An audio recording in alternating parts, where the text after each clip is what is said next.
Hello, everyone, and welcome to a new episode of the Moon Podcast. And today I'm going to be talking about Maslow's hierarchy of needs. Now, in case you are wondering why I would cover such a topic, it's because I believe everyone should have what they need in order to survive and get by in life. When everyone has everything they need, we can all be happy and live together peacefully. So let's ask ourselves, why is Maslow's hierarchy of needs so important? I'll begin with a summary, a very special thanks to verywellmind.com. According to psychologist Abraham Maslow, quote, "We are motivated by our needs as human beings. Additionally, if some of our most important needs are unmet, we may be unable to progress and meet our other needs. This can help explain why we might feel stuck or unmotivated. It's possible that our most critical needs aren't being met, preventing us from being the best version of ourselves possible. Changing this requires looking at what we need, then finding a way to get it." End quote. Like I said, once people have everything they need, they can become fully functional members of society. And I think that Maslow's hierarchy of needs is a good guide to what we could strive to achieve to make sure everyone has what they need. I believe that when we have everything we need, we can all be content, happy, and live in a much better world. This, to me, is also a little guide to help us practice gratitude for all the things we have, to be thankful for, so that we won't take things for granted. I think that Maslow's hierarchy of needs is a useful guide for a frugal lifestyle. Being happy with what we have based on need is a lot better than craving an unnecessary life of excess. Now, I'll be clear that there is a big difference between wants and needs, such as winning the lottery is a want, not a need. Having a lot of money may not solve all your problems, nor make anyone happy. There are so many cases where people say they want a lot of money, but deep down there is an underlying issue that when uncovered, it doesn't really require such a thing, such as lots of money, but something else.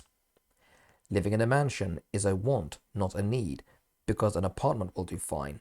Why? Because all you need is a place to sleep and some personal space and privacy. Owning the latest model car is a want, not a need. A second-hand car can do the job fine. Why? Because the purpose of this is just to get around.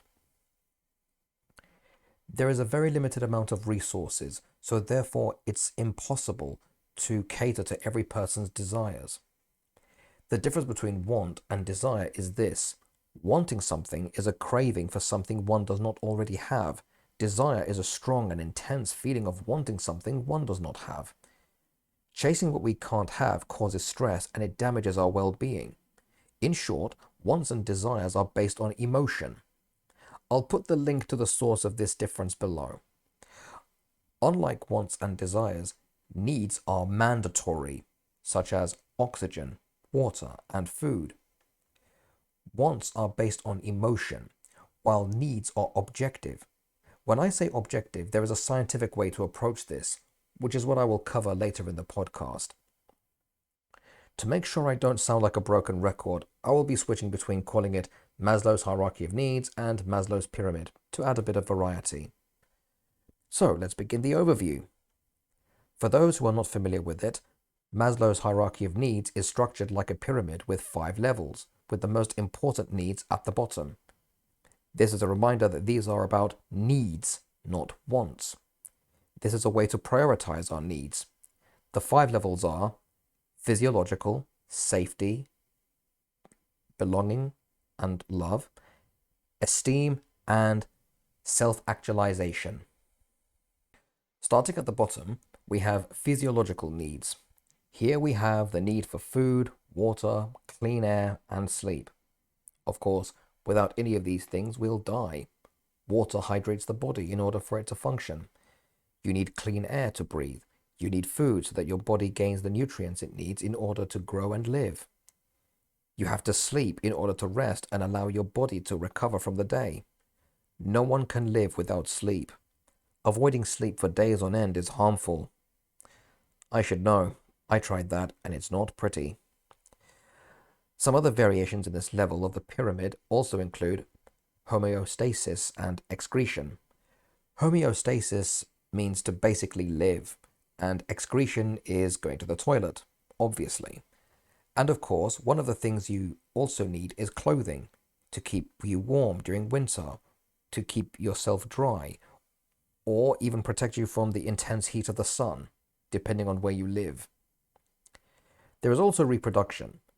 Now, I don't think anyone should reproduce until one has all their personal basic needs met first. One must have the ability to provide for a child before bringing new life into this world. So here we have all the basic requirements every human being needs and should have access to that enable them to live. I believe things like food, water, and clean air should be accessible to everyone unconditionally, because if we don't have access to these very basic things, we die. Now we go up to the next level. We have safety needs. These include safety for the body, employment, resources, morality, family, health, and property. Safety is obvious because we need to keep our bodies safe from any harm. We need protection from the elements like fire, water, and electricity. Why? Because we don't want to burn, we prefer to keep dry, and we don't want to get electrocuted. Simple. Next, we have employment. Of course, employment is important because when we look at the previous level, you need food. You need money to buy food. To get the food, you need money. To get the money, you need to get a job. You do your job, your employer pays you with money, you buy your food. The same can be said about starting a business. You provide yourself with employment, but you need customers to buy your products and services in order to give you the money you need to buy food and all your other basic needs. Resources can mean a lot of things. It could mean education or access to knowledge, which again relates to the job you need to do. They could be things you need to do your job. For example, your job may require you to have certain tools, or you may need training to do your job properly. In this level, we also have health. When people become sick, they need access to medicine, a doctor to tell them what is wrong with them in order to diagnose them, so that they can be cured. This relates to the physiological needs too, because without a healthy body, we die. I believe everyone should have access to healthcare as soon as they need it, so that they can be cured, and this will enable them to be healthy people. A civilization cannot function or survive with sick people. On this level, we also have family. Families are the most sacred thing anyone can have. A mother and a father that love you unconditionally to provide for your needs when you are a baby and when you are a child. To support you and encourage you. That way, it's a stable environment to grow up in. The key here is respect for authority, since children must obey their parents. There is structure here. Family is also important because you inherit the gifts of what your ancestors struggled to preserve. You are the result of thousands of years' worth of struggles from thousands of people. We owe it to ancestors to honor them by using the talents we have inherited from them. Siblings are an even special gift. Older and younger siblings, brothers and sisters. Older siblings are usually someone you look up to, and the younger siblings are the ones you guide and take care of. Either way, we are responsible for each other. Family can guide us to become moral people, to give us a sense of right and wrong, to provide us with tradition, discipline, and rules. This brings balance to our lives, which brings me to my next point. Morality, also on this level. Now, of course, morals are very important. There is something called manners, common courtesy, and chivalry. There are behaviors we all conform to. They all come with standards that enable us to live in a stable society. It's also moral to express gratitude for all the things you have. When you are thankful for what you have, you become happy and content. Once you understand the world owes you nothing, you will know your place in the world. That way, you'll be able to give back to the world what you owe and what you've been given. It is a relationship of balance. Getting back to how we are supposed to behave, here are some examples. You hold the door open for the person behind you. Kindness and politeness is a good way to treat people. Everyone deserves some degree of respect. You respect people's boundaries. There are reasons why you don't butt into other people's conversations or interfere with other people's businesses. There is something called privacy. Another essential need here is bathing. You have to keep yourself clean, otherwise you become sick and make others sick as well. It is your responsibility and obligation to look after yourself. There is a reason why you share things, because it's not moral to be greedy. There is a reason why you queue up. We take turns to do things. There is something called first come, first serve. Cheating is bad, whether it be in sports or in exams or anywhere for that matter. There are rules we have to follow, and we all want to be treated equally and fairly. There is also something called etiquette or table manners, such as you don't fart or make unpleasant sounds while people are trying to eat. There are social rules you have to conform to, otherwise you alienate yourself and insult others or cause harm to other people. It also depends on the country, the culture, and the context. For example, in some countries, the OK sign is acceptable, while in others, it is considered rude. At the same time, we have to respect other people's cultures.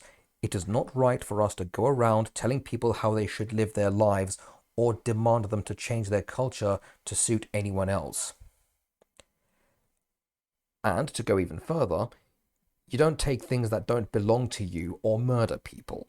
Knowing what's right and wrong is important because we live with other people, and it's because we need them as much as they need us and you. Because as a community, we complement each other. As long as we respect other people as well as ourselves, we will all live in peace and harmony. Lastly, for this level, there is property. We all need a place to live, somewhere we could eat and sleep, a private space to carry out our daily activities. Everyone is entitled to a personal space as well as a private place to live. This relates to privacy. People need a home to stay in. It's a shelter from the elements. Nobody wants to sleep outside in a cold, rainy storm, otherwise they'll become sick. So now we go up to the next level of Maslow's pyramid, which is love and belonging. This goes back to what I mentioned earlier about family. This is all about human connection, the companionship, and the guidance we need from birth to adulthood. First, it starts at home with family, and then it expands to relatives and friends. Family teaches us the basis of friendship. There are social circles, with each one having people we interact with, whether it be from school, work, or some other activity we take part in. We all want to belong to something, not just as individuals but as groups. We all crave social support. Starting with family, it expands to friends, neighbors, to distant relatives, and then to the rest of our village, or town, and tribe.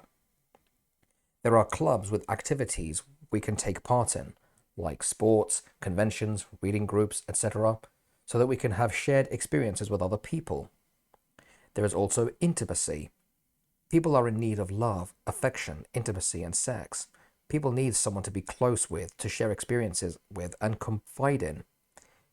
It's all part of acceptance and personal growth. These are things I'll return to shortly. But the question is, why do we need such a thing, such as love or belonging? The answer is simple.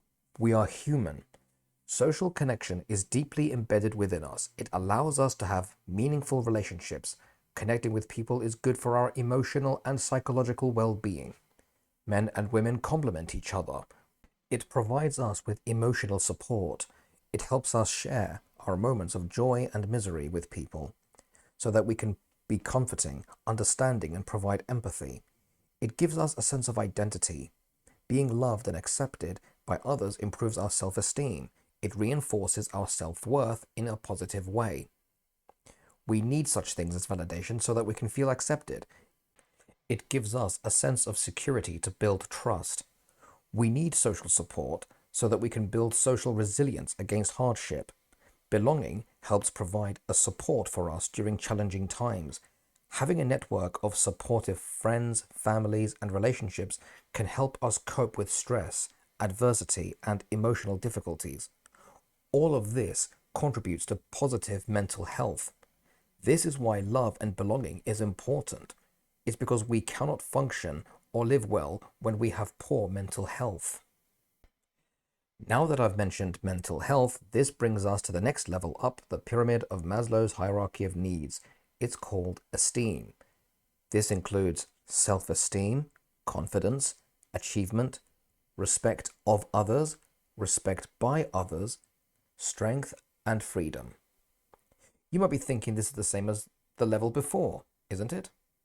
Why not just combine the two? Well, actually, what makes this level different to the one below is that although recognition and validation are not as essential as food, you cannot fully function as a human being if you are miserable. Self-confidence enables you to set goals in order for you to achieve them, whilst connecting with people enables you to gain empathy and understanding of other people. Thus, we need people in our lives, love and belonging, so that we can connect with people first, so that we can receive positive feedback and recognition from them. That way, we gain a sense of belief in our abilities, which empowers us to take on challenges, set goals, and achieve personal growth. The fulfillment of esteem needs provide motivation for individuals to strive for personal success and achievement. When we have a positive self-image and believe in our capabilities, we are more likely to set ambitious goals, work diligently, and persist in the face of obstacles. Now, as I mentioned earlier, one of the key aspects of this level is respect for others and respect by others. But why? Why should we respect others? And why do we need respect from others? We must respect others because it is an acknowledgement of their worth, their self-worth and dignity. It is a recognition of their rights, opinions, and perspectives, regardless of differences in their backgrounds, beliefs, or characteristics of any kind. This enables us to maintain positive relationships, which lead to healthy relationships. By respecting others, we appreciate the opportunity to embrace a variety of characters. We recognize that every individual person has unique experiences, identities, and perspectives, which contribute to the richness and complexity of the human experience. Respecting differences creates an environment of inclusivity, it encourages collaboration and learning from different viewpoints. Respect is also vital for resolving conflicts in a constructive manner. When we approach conflicts with respect, we are more likely to listen. Listening enables understanding, and then we find mutually beneficial solutions.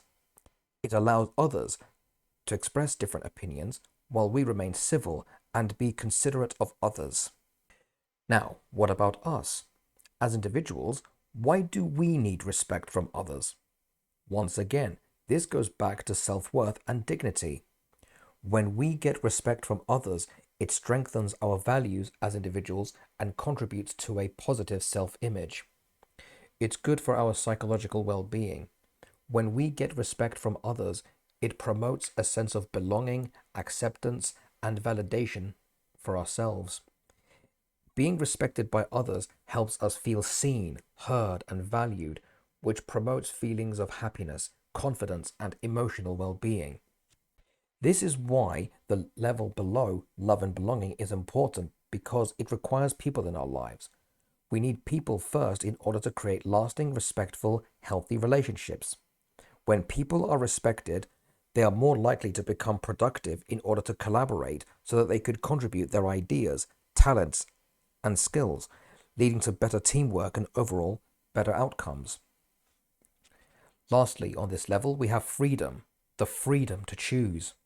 Freedom is a fundamental human right, and it's essential for individuals to have independence and make choices that align with their values and beliefs. It also allows for the expression of diverse perspectives and promotes creativity, innovation, and progress in society. Earlier, I mentioned strength. Freedom is a kind of strength. The ability to make choices and act upon them without external constraints requires mental and emotional strength, as well as physical strength in some cases. Additionally, the pursuit of freedom can be a motivating factor for individuals to develop and maintain their mental and physical strength. This makes us strong individuals. Strong individuals makes up a strong and a healthy society. And now we reach the highest level, which is the top of the pyramid of Maslow's hierarchy of needs. The tip is called self-actualization. So, what is self-actualization? According to Maslow, self-actualization is the following: personal fulfillment, authenticity and autonomy, personal growth and development, meaning and purpose, increased well-being and happiness, and positive impact on others. Here are some of the key characteristics and the aspects of self-actualization, such as personal fulfillment. Self-actualization allows individuals to live a life that is in alignment with their values, their passions, and unique potential. It provides a sense of personal fulfillment and satisfaction as individuals strive to become the best version of themselves. Another key characteristic is autonomy and authenticity. It enables us to be true to ourselves, guided by our own values, beliefs, and passions, rather than conforming to societal expectations. One of the key characteristics of self-actualization is personal growth. It's a continuous process of personal growth and self-improvement. It is about striving for personal development and realizing one's abilities and potential. There are moments of intense joy, creativity, and fulfillment known as peak experiences. These are transcendent moments where individuals feel fully alive, connected, and in harmony with themselves and their surroundings. This goes back to what I mentioned earlier about morality and ethics. People need to have a well-developed sense of morality and ethics. This exhibits a strong concern for fairness, justice, and the well-being of others. That way you can act in ways that align with your own moral principles. There is problem solving and creativity. Self-actualized individuals possess strong problem solving skills and a high degree of creativity. They have the ability to think outside the box, approach challenges with flexibility, and find innovative solutions. Creativity, now, what does that remind you of? Art and music. Reading and writing also helps. In a previous video, I talked about art and music and the benefits of self-expression and therapy. I'll put the link to that video in the description below. There is meaning and purpose. When it comes to self-actualization, it involves seeking and finding meaning and purpose in life. Self-actualized individuals often have a clear sense of what gives their life significance and strive to live in alignment with their values and passions. It's important to note that self-actualization is a highly individualistic concept, and the specific path to self-actualization can vary greatly from person to person. Maslow himself believed that only a small percentage of individuals reach this level of development, as it requires satisfying the lower level needs of the hierarchy first. Self-actualization represents the highest level of fulfillment and self-fulfillment, where individuals strive to become the best version of themselves and live a life that is congruent with their unique identity, values, and purpose. Putting it simply, when someone has everything they need, they become happy. Happier people are more productive, being challenged, setting goals, and achieving them. When all this comes together, we find that self-actualization is meaning in life. We strive to do something worthwhile, to give back to the world, to make it better than how we found it. So overall, what we have here is a formula to help everyone attain their personal needs. Now, inevitably, someone is bound to bring up his critics and say that there is no evidence for such needs as self-actualization. And this is where I provide scientific evidence. There are plenty of books on positive psychology. I will list some of them in the description below. One book I do recommend is called Flow, The Psychology of Optimal Experience by Mihaly Csikszentmihalyi. I don't know how to pronounce that name, but I'm sure you can find that book anywhere online when you look for it. You can buy the book on Amazon, which I will provide the link in the description below. Here's a quote from the book. Quote, "Cultivating purpose. In the lives of many people, it is possible to find a unifying purpose that justifies the things they do day in and day out. A goal that, like a magnetic field, attracts their psychic energy, a goal upon which all lesser goals depend.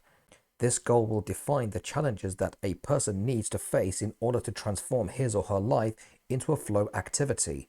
Without such a purpose, even the best ordered consciousness lacks meaning. End quote. If you don't want to read the book, you can watch the video summarizing the book, link in the description below, or you can watch the TED Talk by the man himself. To conclude, Maslow's pyramid can be a guide to help us become thankful for what we have and express gratitude in our prayers. Once we understand what we need and work out what we can do to obtain them, Maslow's pyramid can be used as the definition of success. When you have everything you need and you are happy and content with what you have, then you are successful. Now that I've covered Maslow's hierarchy of needs, I hope this is a useful checklist and a guide to help all of us and everyone around to have what we need. I truly believe if everyone has everything they need, we can all be content and complete individuals, and then we can all achieve living together as a peaceful, harmonious, and a happy civilization. Thank you so much for listening. I hope this has been useful to you.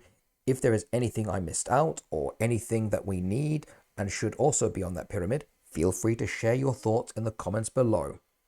If you are someone who lacks any of the things I mentioned, I hope you get what you need.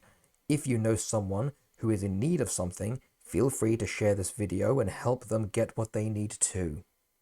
Take good care of yourselves.